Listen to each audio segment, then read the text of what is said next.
Hello Flosstube, how you doing? It's Lori here, also known as Sharky Stitcher on this channel and on Instagram. We talk about cross stitch on this channel. It's a good time, don't be scared, come on in. Let's have a good time. It's been a minute, I'm very sorry. I got a grill. So yeah, that's how that's going. Not gonna talk too much about the braces, you know, like this isn't a channel about braces. Pardon any lisps, or sometimes I make a bit of a whistle when I say words that start with an F. So apologies for that. It's driving me a little bit crazy, but hopefully you guys won't notice it too much. But yeah, that's a thing. So that's part of why I haven't seen you guys for a minute. Also, it's summertime. I'm doing lots of stuff. I feel like I'm really busy. I'm busy at work. I'm trying to fix stuff up at the house. It's been raining a lot, so that means I have to do a lot of extra yard work to keep the yard in shape. I've been taking a lot of fitness classes lately. I'm typically a weekly yoga person, but lately I've been trying to mix things up a little bit. So pardon, I'm taking a pole dancing class, and I've got some pole kisses on my arm from doing fan kicks. So yeah, pardon those. I've also been taking an aerial silks class. That's been a lot of fun. I'm actually favoring that over pole just because it doesn't hurt so bad.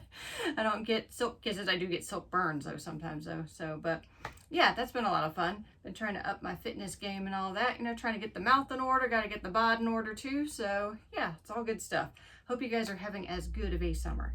But so for this video, I'm not sure how long we're going to get. I was thinking for a minute, like, oh, I don't even know if I have enough to talk about. That's another reason it's taken me a minute to film. But then when I started kind of going through the stuff, I'm like, I might have a little bit more to talk about than I thought. So I'm going to go over a couple WIPs. I've got some new fabric from a new dyer, so that should be exciting for you guys, for me to share for you. Also, I thought maybe at the end of the video, I would maybe share some Stitchers yoga. So, you know, a lot of times when we're not even just Stitchers, just crafters in general, because usually when you're crafting, you're in, you know, this hunched over position for a good long time. So I'm a massage therapist and I teach yoga. Part of my job is to fix people's bad habits. So I thought, you know, I'd sprinkle a little bit of it into the video. So stay tuned for the latter part of the video, and it's not going to take too long. It's also, and it's not going to be too involved or anything. It's just stuff that you can literally do sitting in a chair, you know, like take a minute, take a break from your stitching. Do these exercises here just to keep yourself from deteriorating into a craft hunch. So anyways, let's start out with the new fabric. So someone reached out to me. I don't know if she wants me to share her name. She is okay with me sharing her website though, so it's probably okay. Her name's Kayli. Super nice. She offered to send me some fabrics, and she's got kind of a different dyeing technique that I really like. And she kind of asked for what my preferences were, and I was like, do you have any opalescent? So that's what she sent me. So this is a piece, I think both of these are, one's 28 count, and I believe these are both even weaves. I could be mistaken though. So this one looks like this. Isn't that pretty? The first thing I thought when I opened up this piece was this design by Mirabilia, the Snow Queen, but sadly it's not tall enough. This is a fat quarter, and you'd need I think 20 tall as well, so a little bit bigger, you know, especially since it's got to go in the horizontal, since she's kind of horizontally oriented. But wouldn't that be awesome? And I like the colors, you know it. If it's blue and green and purple, I am in. So yes, I like that. Gorgeous. Thank you so much, Kayli. And this, I like this. You know, I get this way. I'm like, ooh, that spot's really pretty. Hope I don't stitch over it. And then here's another piece, very similar, but still a little different.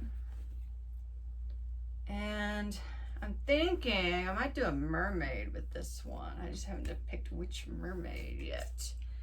But it's sparkly, and I love the stripiness of it. You know, it's not just like splotch, splotch, splotch, splotch like, you know, the other fabrics are. It's got kind of a pattern to it, so that's cool. So her website is the Sewing Shop Inc., and I'll give you guys the link. It's in Canada, and from what it seems, there's lots of like sewing implements on it. There's some like scissors and things like that, but there's some fabric, and the fabrics kind of go like solos. So it's not like, oh, this is ocean wind and you can order it in these counts. No, no, no. It's what you see is what's available and you grab it. Now that's kind of cool, because then when you get a really pretty piece, you're like, it's like a one of a kind kind of thing. So you feel special, but it also sucks when you see a piece that you like and someone else got it. So, but I think she says she takes custom orders. Don't quote me on that, but check the website out. I'll link it down in the description. There's some really pretty stuff there, and she has some fun names for some of the fabric colors, like witchy sounding names, and I really like that. So yeah, the Sewing Shop Incorporated with Kayli. So those are cool. Check those out. Alrighty, and then I got some more haul. I haven't been getting much haul because I'm paying for my mouth right now. So that, and I'm saving. I want to buy a new house and a bunch of other things too. So I'm trying to go on kind of a stash diet. That, and it's like, I've got plenty of shit to work on. I need to work on what I have, not get more. There's certain designers, if you put it out, I'm buying it, you know, so that's my kind of stash allowance. But I got a couple more. I think I had shown you guys these last week. The Swarovski Rivolis. So yeah, those are cool. So that's what I got last week. Well, I got a couple more because I'm looking for a new crystal to put in the center of Hawaiian Garden, I think. Because I think they all are like the marguerites. I had bought these volcano hearts, but I thought they were a little small. So I got a bigger one. And let's see if you can see that one. Yeah, that one shows up a little better. I think this one is 14 millimeter. It's kind of on the large size, but you can see it's mostly like purples and oranges and some pinks, and it's real pretty. I like it. So I got that. And then I found a big honkin' Rivoli, and I can't remember what the color of this was. It was kind of a weird name, but I just thought it was pretty. I don't even know if this is going to show up. It looks predominantly blue, but if you see it at certain angles, it flashes other colors too. The only problem I have with that is when it's stitched on fabric, because this is, it's got a finding on it, like this little metal cage that the crystal sits in, and there's holes. Let's see, yeah, there's a hole. So you can stitch it on through that. But when you stitch it down, it's going to be flat for the most part, and you only really see the color change when this moves. So I think these are mostly like costume jewelry type things, but I still think it's really pretty. So I might, I don't know, see if it works for something, but I thought that was cool. And then I got these guys, and these ones were listed as volcano. They don't quite look like volcano to me, but they came in the finding at least, and you know, they're still pretty. That'll be a pretty central crystal. Even if I don't use it on Hawaiian Garden, maybe I'll use it on something else. And then these were freebies. I thought that was cool. I'm pretty sure these are Paradise Shine because they're orange with a flash of pink. And they're a heart pendant. Not pendant, but bead, basically. Typically, when you buy the Swarovski heart crystals, let me show you. For some reason, my fingers aren't cooperating. Come on. Oh, gosh. I have no nails because I massage for a living, so sometimes picking things up is tricky. But typically with the beads for Swarovski, there's the hole right here in the top, and typically how I stitch these on is I come up through the fabric, through the bead, pick up another little bead, like a seed bead, and go back down, and then I come back up and I go back down again. So it's kind of held on by tension, I guess you'd say, because you can also get like clear beading thread and just, you know, loop it around, but you still see it even when it's clear, and that bugs me. And I kind of like that the bead that you put on it kind of covers the hole up a little bit. So, but anyways, the reason I was pointing it out is this particular cut heart, it goes through this way, so I could just stitch it on, which is kind of nice. I'm still trying to get the Paradise Shine to show up. Hang on, let me grab a needle. Oh, not that needle, because I'm using that for something. Here we go. Just this cute little counting pen I got. I'm trying to get it to where you guys can see that. Yeah, there we go. So this is Paradise Shine. Am I saying that right? No, I'm not. Astral Pink, that's what it is. Paradise Shine is greens and pinks and purples, but Astral Pink is an orange crystal that's got pink flashes. So I think that's what this is.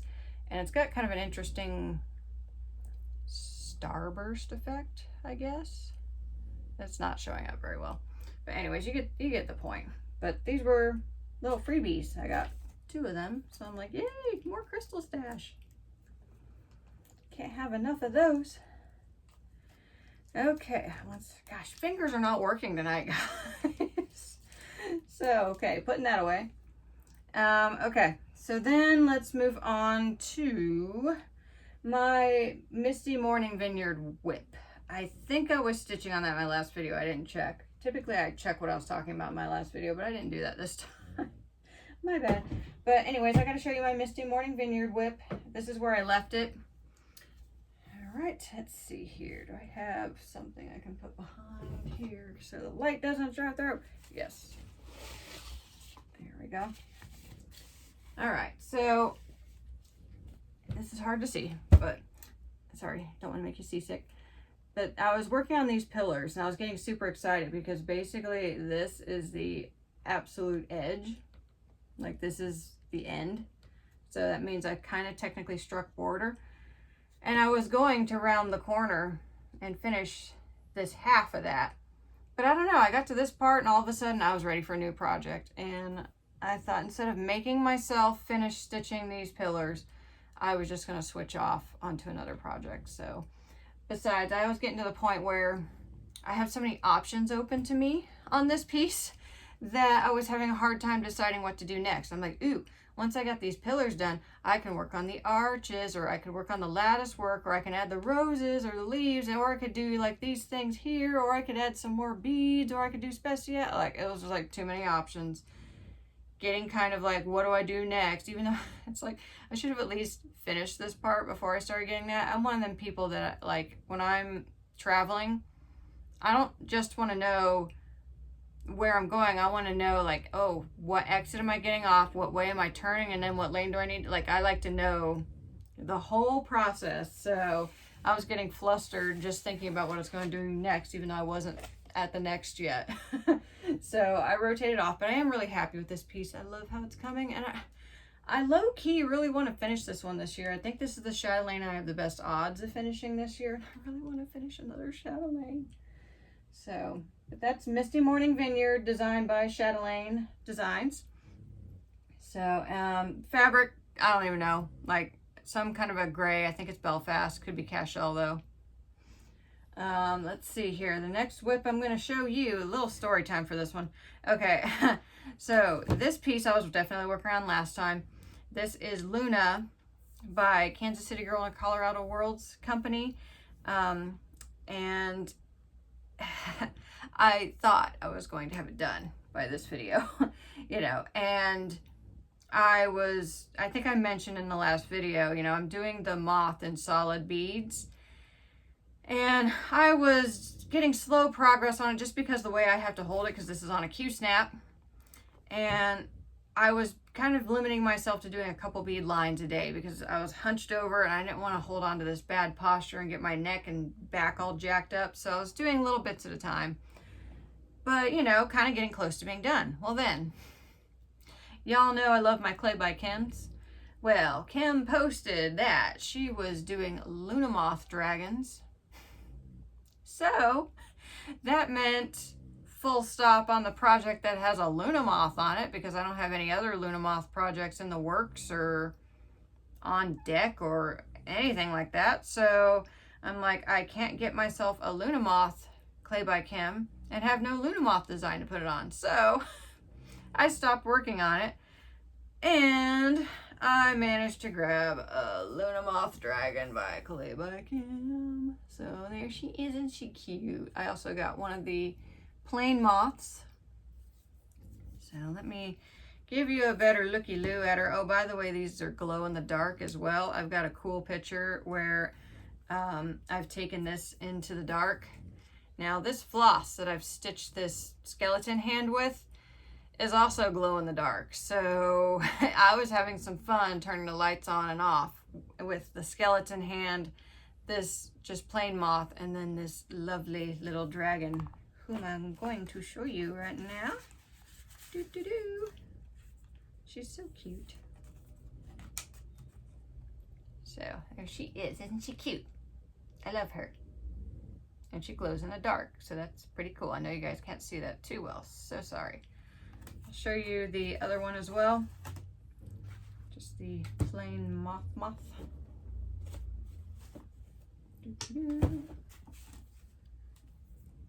Oh, even the back, it's like sparkly. I like that. And this one's kind of cool because like the needle like goes through the middle. Here, I'm going to borrow my little kiwi counting pen. Show you where the needle goes. So yeah, there it is. And the needle just goes through the middle of the moth. This is my first moth by Clay by Kim. I've liked her moths, but I've always been more into the dragons, so I've focused on them a little bit more. But now I have a moth. And I will say, as far as moths goes, Luna moths are my favorite. I remember we used to catch them when I was younger. But to be honest, like, where have they gone? I have not seen them since I was a kid. I also have not been outside looking for bugs as much, you know, since I've been a kid either. But anyways, let me just show you the project, because here's where I'm at with the beading. I'm making good progress. I'm very close to hitting, oh gosh, I don't even know if there's a spot I can show you, but I'm close to hitting a certain kind of landmark at the top, and I'm real excited to hit that because at where I'm at, like the beads are getting really dense, but it's getting to where they're gonna stop here and they're gonna continue up here, but then they're, you know, they're gonna thin out a little bit. So that's super nice. Also, I shared this tip on Instagram, but one thing I do when I'm doing heavy, dense beading, sometimes, especially like, cause where the beads are vertically stacked, that's where they get squished and kind of crunched into each other a little bit. And sometimes when you start a new line, that new bead hangs low because it doesn't have a bead below it pushing it up a little bit. So I will just push a pin through to keep everything in line. And that seems to help a lot. And this is 32 count. I'm pretty proud of myself. Like, I think they look nice and tidy. And I stitch these on with a full cross. So I pick up the bead, go down diagonally, come back up, go through the bead, and go down diagonally again. When you initially stitch it on like that, it's at an angle, but once you put the second stitch through the other angle, it straightens it out. So that's how I stitch that. It's not the only way to do it, it's just how I do it. Do you guys want to see the back? There we go. There's the back. I don't think it looks too shabby. I still love my little bat. This one is by Agnes's Little Minders. I think he's super cute. I love his little toothies. So, but this is coming along nicely. I wanted this to be a happy dance today, but I had to wait for my Clay by Kim Luna moths. Oh my God, I had to have them. So happy I got them. They're very cute. Okay, so that brings us to the Whippy Whip that's on stand. I whipped out Serengeti because I had been jonesing for it. And this sucker's big, you guys. Look at it. It's like Titanicing on my stand. It works out okay. It's fine. I've got my my low rand stand. I've got a or not low rand stand. Oh my gosh, names. You guys know I suck at them. I'll think of it in a minute.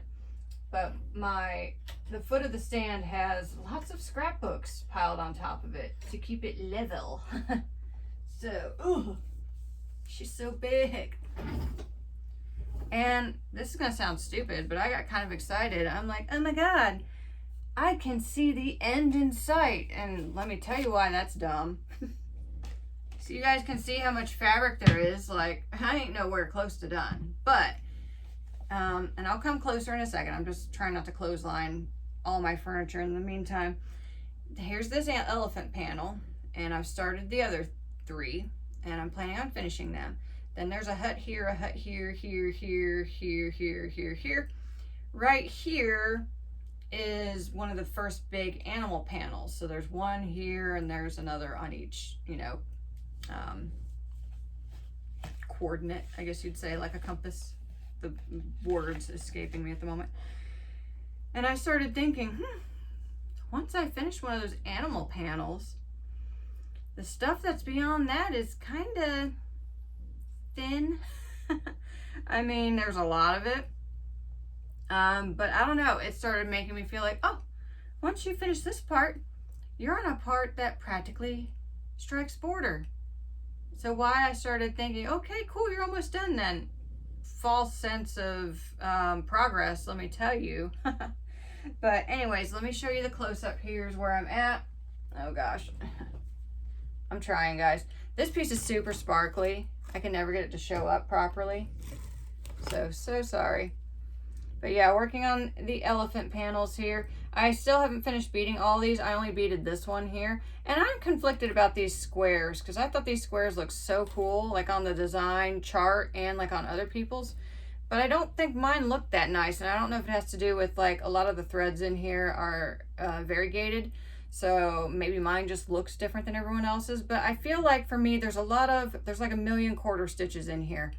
And I think it's because I'm a Teresa Wentzler stitcher, and when you have 1,000,000 quarter stitches, it's because you're back stitching around them. So I think that's messing with my brain a little bit. So, but that's where I'm at on Serengeti. Loving it. This fabric is Parkland, I think, by Silkweaver, who I don't order from anymore, so I guess it doesn't matter. But a lovely yummy green. It's showing up pretty true, you know, and it's fairly solid, slightly mottled. You're pretty much seeing what it looks like, and that's just, I don't know, the color that I wanted it for, which I do have a few new Clay by Kims on here too. I've been on a bit of a Clay by Kim diet. I know it doesn't sound like it by this video, but this year I've really slowed down on them because I have so many. I don't really need any more. So I've just been buying the ones that I'm like, ooh, I don't have one like that. So I'm just gonna line up the ones that you guys haven't seen. I was talking about this one last time, and I think that's why I ended up stitching on Serengeti here, because when I bought this one, I'm like, ooh, that one's gonna look really good on Serengeti. So 3 new ones. Okay, so this is the one I was mentioning in the last video. It's a little flower, and to me it just looks tribal, like because of this little medallion she's got on it. Gosh, these never show up good. I'm so sorry. I'm trying to get them to focus. And I got another little mermaid tail. This is only my second mermaid tail. For a while there, I was not liking the mermaid tails because part of me was like, oh, it's an amputated mermaid. Where's the rest of her? You know, but then I don't know. To me, it's the certain colors. Like, and I really love this color. So here's the dragon I got in that color, and her name's Lisa because she looks like a Lisa Frank design, which is why I had to have it. I think she called it the Summer Sunset. But I love the colors in this one.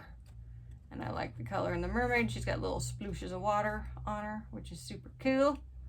You guys know I love the aquatic stuff.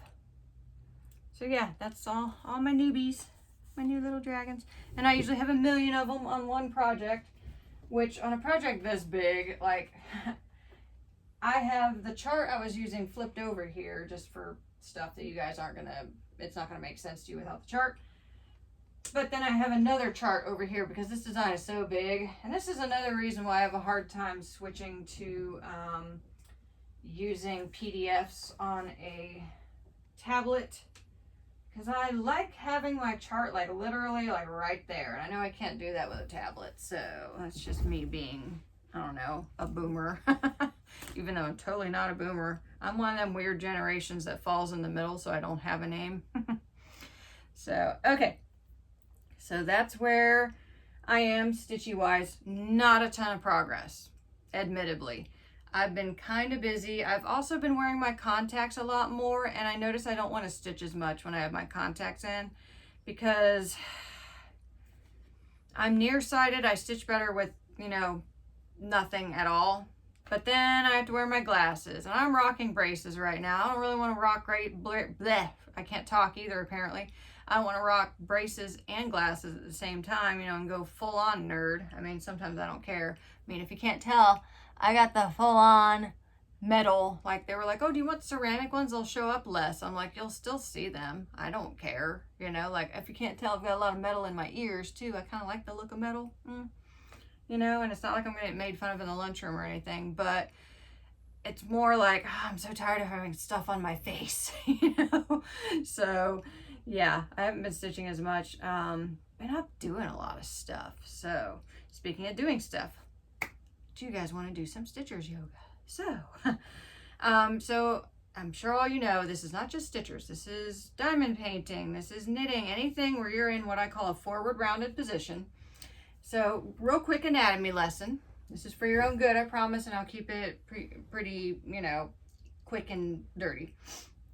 So your muscles are basically playing tug of war all the time. So we've got our pecs here in the front. We got our rhomboids here in between our shoulders. They draw our shoulder blades together. When we are sitting like this and our chest is collapsed, forward rounded or anteriorly rounded, our pec muscles now have all this slack. Muscles do not like slack, they will take it. So then next thing you know, you go to sit up and it's kind of hard and you're feeling all this pain right here. Well, that's because these muscles are pulling everything forward. So one thing you're going to want to do when you spend a lot of time forward rounded, whether you're driving in a car, looking at your phone, stitching, diamond painting, knitting, whatever, you want to reverse the action that you just did because you spent a lot of time like this and that does damage over time. So the fix to that is to do the opposite. So chest openers are really good, but I'm going to start out fairly simple. We're going to start with the hands. So yoga for the hands, the postures are called mudras. So, and you'll, I'm going to keep these simple. So all you do for the hands, one thing you can do is just kind of put your hands together and spread your fingers out while pushing into your palms. And this will come into play as we play with our wrists. So I've got my palms pressed together. I'm going to turn them down. You can play with spreading the fingers a little bit, just kind of widen out the palms. Good for reducing carpal tunnel.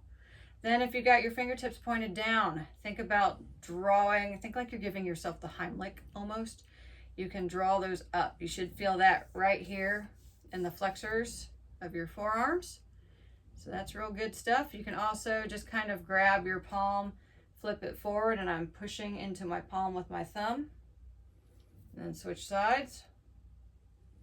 Then the good old thread your fingers and press them away. Just to kind of open everything up because we're all closed here, so we want to open. And switch the fingers to where it feels funny because you want to kind of change the sides there. Then into your chest a little bit.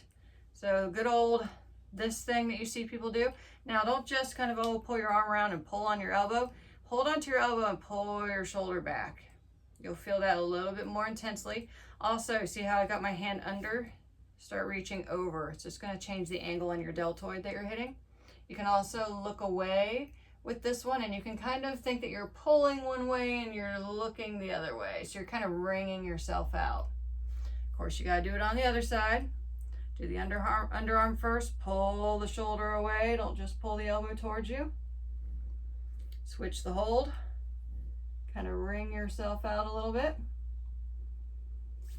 Then we can get into the triceps. So bring your arms up, drop one hand like you're patting yourself on the back. Not everybody's going to be able to do this, but just work with me here. I'll give you some modifications too. So hand is right here, if you can get it there. If not, you can use a strap, a scarf, a sock, whatever, or a stick if you have it. And I'm going to reach over here and pull the elbow across. So this is going to kind of get into this side ribs here. It's also getting a little bit of your tricep, just a little bit. You can also kind of go with it too, get into the side ribs a little further. If you're flexible enough, you can do the old reach around and connect the fingers. But if not, you can have that sock, catch the sock, and then pull that away. And then once you've made the connection, if you have, then lift the chest and send the elbows away. That's going to get into the chest a little bit more. So we're kind of doing a multi-surface stretch with this one, not just the arms. Switch the sides. You'll have one side that's better than another. Usually your dominant arm is a little bit more flexible because it gets more movement throughout the day.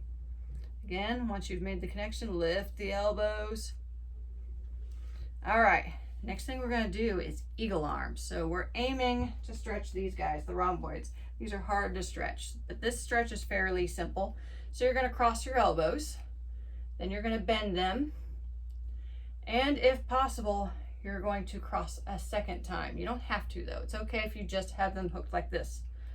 But from here, think about pushing your elbows forward and then slide them up and down. You should feel that in between the shoulder blades. It's going to be a little bit more intense on one side over another.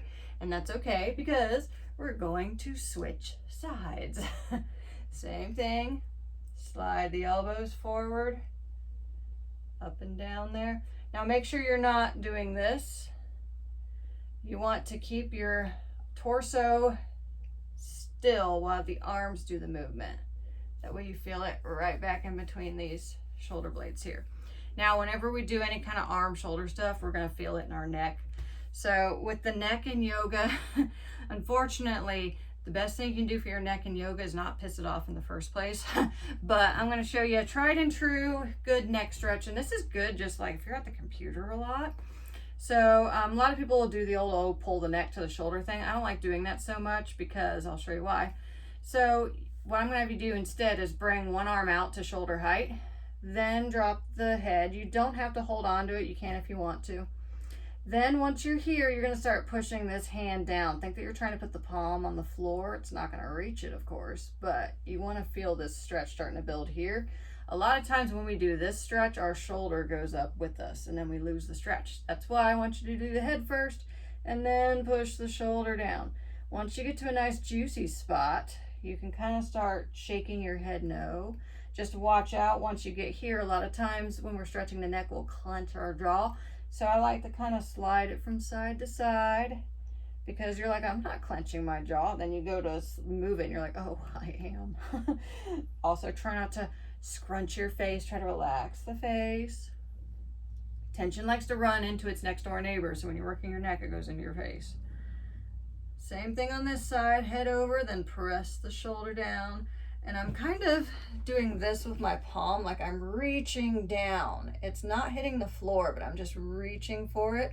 That's gonna make the stretch more intense. Again, you can kind of slowly shake your head no, just make sure the shoulder's still going down.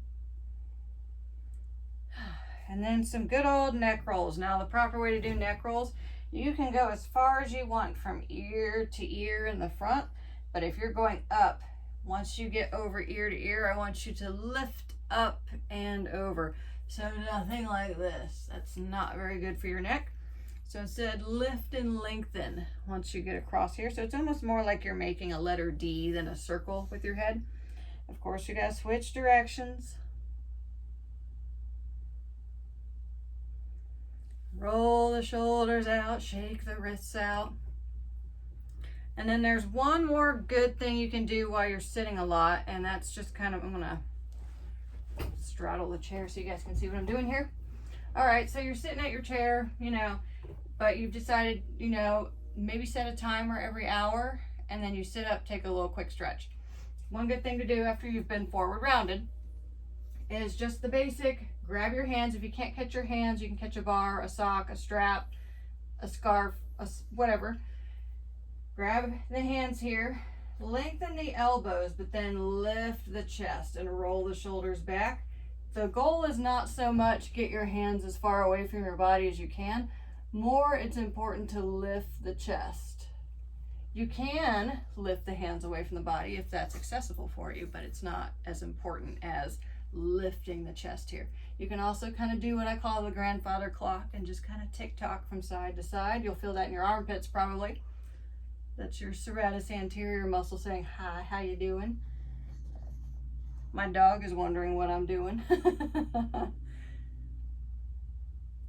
All right, and roll out, shake out, and you're good to go. You guys want to say hi to Ada since she's like up and not snoring? Here's Ada. Say hi, baby girl. Yes, baby. She's tired. She's ready for you know what. If I say it, she's going to get excited because she knows that word.